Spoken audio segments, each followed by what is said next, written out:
Hello, this is Kevin. I want to create a video here on how to do a basic machine startup and how to measure the 3 bits on an X3 using the metal hockey puck. The system here has a vacuum table. I am going to assume that you have already turned it on or are going to turn it on.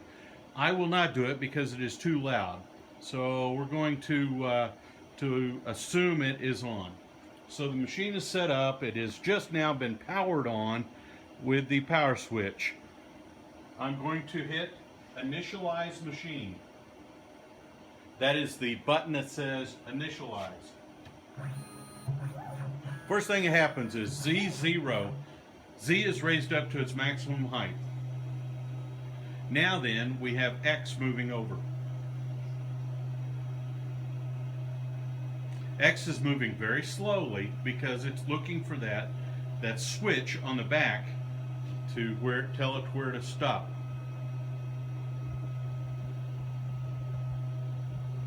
Catch that there so you can catch it just a little bit.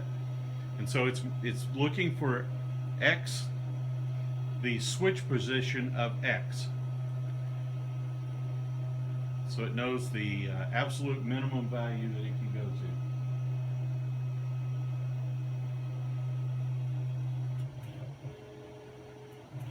Alright, did a double touch. Now it's going to move the Y all the way forward. It moves very slow.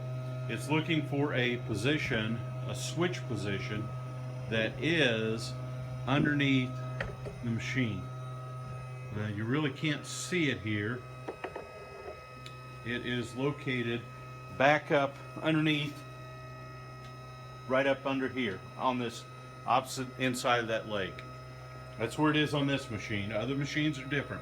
As you notice, the air compressor is connected up to this machine. You have to have air connected so that so the Z for tool 2 and tool 3 are both raised up. You'll see that in a moment when we get up here. And so we'll leave this sitting here so you can see when it comes over and touches that it's going to move over there. It's going to be just a moment here. It's moving nice and slow because it's looking for that proper position. We're not after speed at this point, we're after accuracy. This machine goes at, I believe, 500 inches a minute. And right now it is moving very slowly, but that's okay.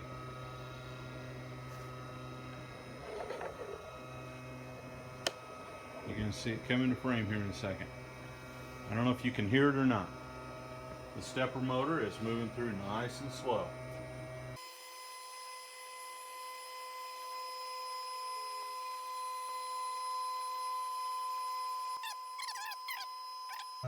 This is finding what we call machine 0.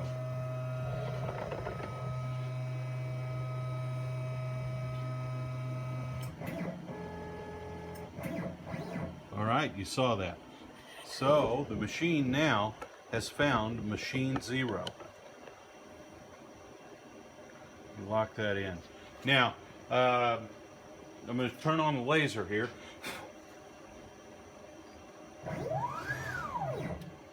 And you should be able to see that red dot. It's coming down right on this very corner. That is machine 0. So it knows where that is. Alright, I'm going to set that to 0, turn the laser off, and it goes right back to that position. So now, not only is that machine 0, that is the X0 and Y0 for our initial machine drawing setup. So we're going to assume the vacuum system is turned on and it's running. I'm going to move this material out of the way because I want to measure where the bits are located at. So I'm going to turn the laser on, and I'm just gonna push a button here, and I'm gonna move Y out, and that's a little far. Move Y out here, and I'm gonna move it over here. So we know that spot right there is going to be approximately where we're going to do our measurement at. Well, it's not approximately, it's exactly.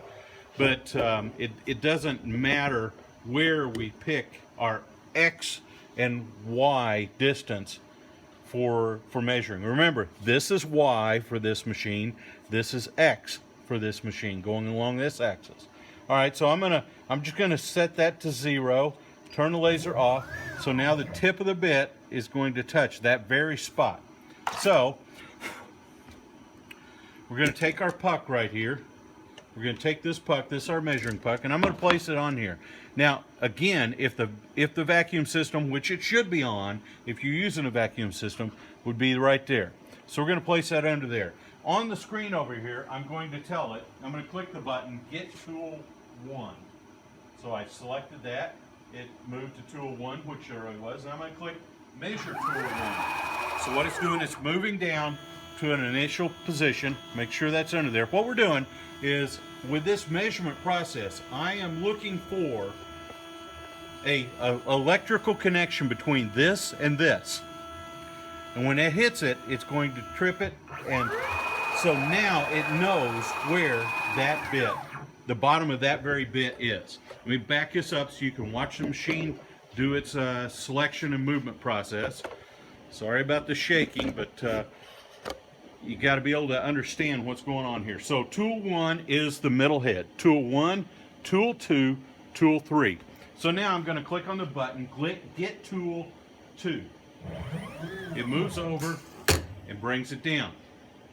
And so you can see where it shook the sawdust off. Now I'm going to click Measure Tool 2. So now it's moving down, and we're looking for the bottom of that bit. And again, we're looking for that electrical connection. Bang, there it is.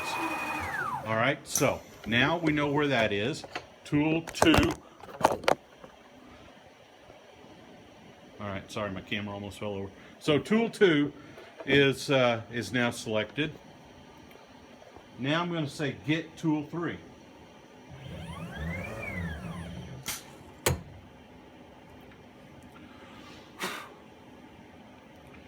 All right, now I'm going to say Measure Tool 3. You need to do them in this order. If you're only cutting with one tool, then you only measure tool 1. If you're cutting with other tools, then your next tool would be 2, and your last tool would be tool 3. All right, so there we are. We found the last tool, and it raises the tool up. Okay, so now we know where the bottom of each bit is, but we do not know where the top of the table is. WinCNC already has it configured for, it knows exactly what the width of this puck is. So we're going to put it down here, and it's going right back where it was, under what tool 3 was. I'm going to go back to the computer, and I'm going to say Get Tool 1. So now we have tool 1 as the active tool. You always have to measure the touch top surface with tool 1. You cannot do it with tool 2 and tool 3 because it will not calculate properly. So I'm going to say touch top.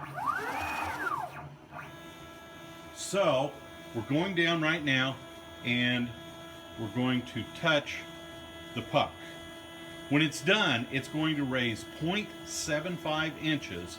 That is a setting within WinCNC. It can be set to any default, but that's where it's set at for this machine right now. It will be 0.75 inches above the tabletop, not above the puck. So let me pull the camera off right here, and let me show you the WinCNC screen.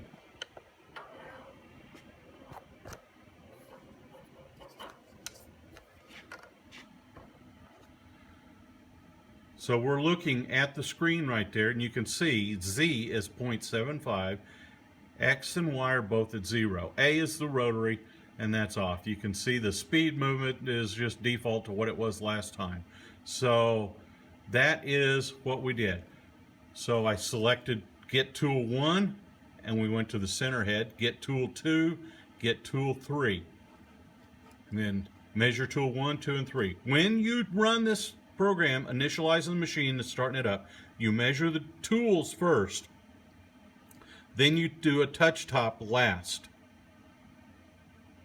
You You have to do the touch top last because it needs to know the bottom of the bits before it knows where the tabletop is. Otherwise, you're going to be off. If you do them in the wrong order, you're going to shove your bit into the tabletop. Or you could break your bit, or you're going to be an inch above it, hovering above your machine or above your surface. This all assumes, everything here assumes that you are using Z0 in your Vectric software, whether it's VCAR Pro or Aspire, that you're using Z0 on the bottom of your material.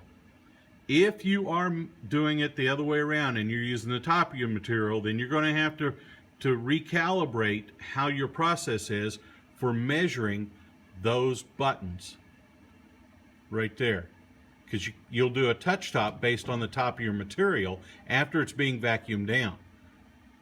And then when you tell it to dig into the material, it's going to go down from the top down instead of from the bottom up. So there's a lot of things there you have to keep in mind. So when we first turn the machine on, this is the button I clicked, Initialize. Now when we click this button right here, you can see this little red circle, maybe you can, that tells you where the machine is currently setting. If I hit machine park 0, I'm gonna move, go ahead and do that. It's gonna move really fast. So it just moved over. Let me show you the machine. Now I want you to notice two things here. One, it moved over to our machine 0, which is not our X0, Y0, because I reset it with that laser. And the Z did not move up in this process. Now, within WinCNC, you can go in and you can configure, each one of those buttons is configurable, but in this situation, it is not. This is 0.75 above this surface right here, this spoil board. Okay? And if you look at that, this is approximately a ½ inch. It is approximately a quarter of an inch to that bit right there. So this machine has a little storage spot right there for the puck. Works extremely well. Thanks to I think Jim McGrew did that. So anyway, that is that's our storage spot. And the other thing about the puck is it has to be plugged in right here. This is the this is a little extension where it plugs in, and that allows you to do the measurements with this puck. So here's our emergency stop. It just needs to be sure that it's pulled off. Machine works. This is the power on switch for the machine. So there it is. Now over here on the screen, I can type in Z4, and it'll raise the head up and get it out of the way. You know, whatever inch pattern that you want to raise it up. This particular machine has a really high Z. I think it's like 11 inches. So there you go. That's how you initialize this particular machine and most CAMaster machines that have the hockey puck system. That's what this little thing is, what I call it, the hockey puck. It's just an electronic tool measuring device. And this machine has the laser connected right here. It's an XY laser, and an X3, of course, has the other two heads. And that's it. That's how you initialize a machine.